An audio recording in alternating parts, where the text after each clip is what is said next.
So for those of you who are left behind, we've basically come to the end of today's second economic forum at the Transform Africa Summit for 2019. I think you can give yourselves a round of applause for making it through such a challenging and long day. And whilst our colleagues make their way out to the media briefing room, may I just invite you to just stand up? All of you just stand up. Trust me on this one. Take a deep breath. Exhale. Look at the person next to you and say, "We are going to transform Africa."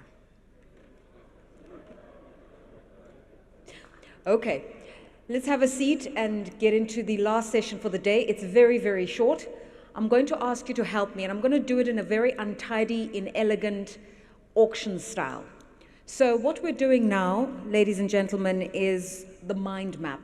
We're just recapping what was discussed today and getting a sense of whether or not we have truly understood the depth of the issues before us, the challenges before us, and whether we're equipped to address them, as a challenge was posed to us earlier on by Fatoumata Ba, the entrepreneur that everybody keeps referencing. This digital economy, this regional integration, this ability to scale up and move Africa into a more modernized, advanced system of transacting, governing, and trading.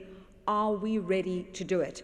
And so as we mind map, I'm just going to have a look at what I can recall from the day, and whatever I miss, you're going to tell me that we missed it, and then we will collate it and make sure that tomorrow we've set the agenda for everybody else who'll be here. So, gentlemen, help me remember. We spoke about data flows, innovation and connectivity. We spoke about smart cities, funding women, funding entrepreneurs, artificial intelligence, and blockchains. We asked whether or not driverless cars would be an African reality.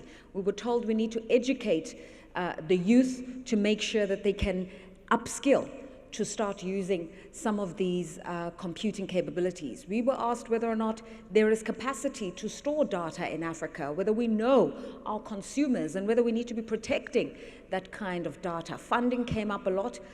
Collaboration and partnerships with government came up a lot. Innovation in healthcare, in agriculture, in education were also sub-themes. They weren't interrogated in depth, but those were areas we were told investment opportunities exist. Social entrepreneurs are already doing it. Why can't it be done on a greater scale?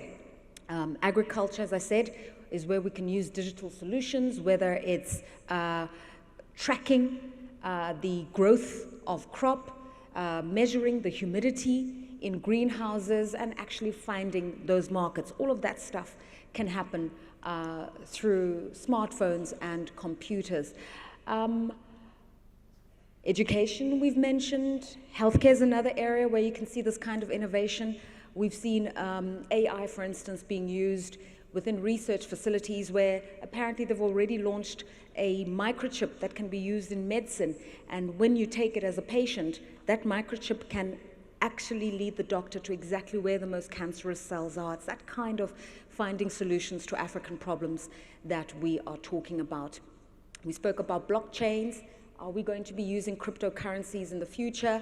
Is that an easier way of transacting across borders without dealing with currency and the volatility of currencies? We spoke about smart cities and making our systems smarter, e-governance, easy access to visas, and also making sure that manufacturing is digitized, because in that way you can logistically track your goods, move your goods, and also monitor where they are going and how quickly they've gotten there. Have I summed up the conversation of the day? Did I miss anything? I was that good? We can close the economic forum. So with those thoughts, ladies and gentlemen, let us say the economic forum for 2019 has now been concluded. So as you prepare for the summit over the next few days, please remember these issues. I missed out connectivity. That's where it begins. Give African people, the rural, the urban, the rich, the poor, the young, the old, access to the internet. and empower them. My name is Lerato Mbele. I'm from BBC World News, and it's been a pleasure being with you. Thank you.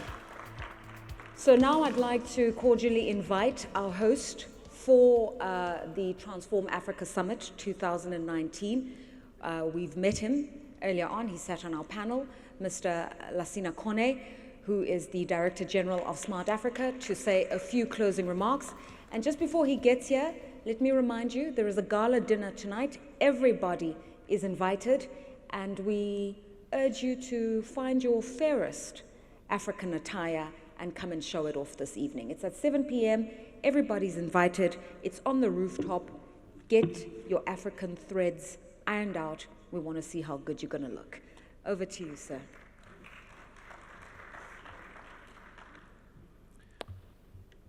Thank you very much. Thank you very much. Distinguished business leaders, distinguished participants, honorable ministers, all protocol reserved, ladies and gentlemen, on behalf of Smart Africa and myself, I would like to extend a very hearty vote of thanks to all of you here present. I would like to recognize all speakers for gracing this event and sharing with us their insight and opinion today. You added a tremendous value. Let me take advantage of this opportunity to share with you my takeaway message. The African unity has long been a cherished but a difficult goal to achieve. Now more than ever, there is a need for regional integration in order to establish a true Pan-African digital economy that knows no borders, borderless.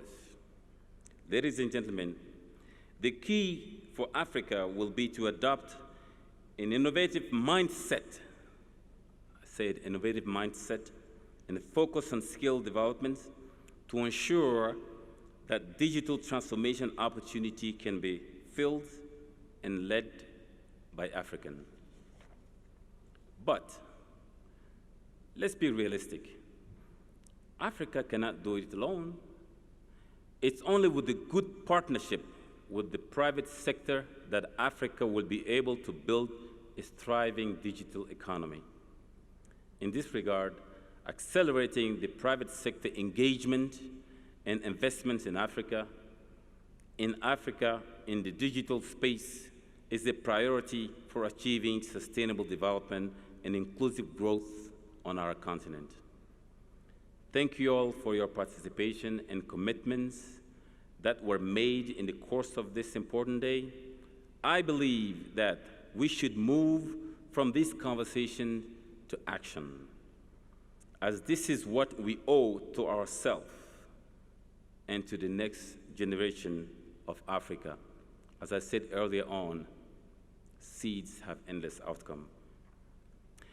As a Smart Africa, we invite you to partner with us in bringing our strength together as we collectively make Startup Africa not only a reality, but a driving force of the digital economy. Excellencies, ladies and gentlemen, I thank you very much, and I look forward to seeing you tomorrow at the opening of the Transform Africa Summit. Thank you. Murakoze.